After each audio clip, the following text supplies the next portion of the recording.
পাদ্রী এই কথা শুনিয়া বলল, হায় হায়, তুমি কি করেছো? 99টা খুন করে তুমি জান্নাতে যাইতে চাও? আল্লাহ তোকে মাফ করবে না, তুমি তো মারাত্মক গুনাহ করে ফেলেছো, তোমার জীবনে মাফ নাই।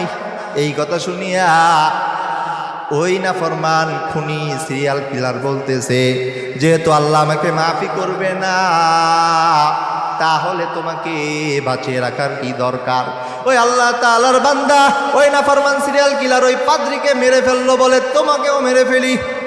100 সেঞ্চুরি করে ফেললো ওই বান্দা, কিন্তু তার মনে তো আল্লাহ তাআলার ভয় আছে, আল্লাহ তাআলার অপরাধ, আল্লাহ তাআলার প্রতি ভয়, আল্লাহ তাআলার প্রতি তাকওয়া আছে।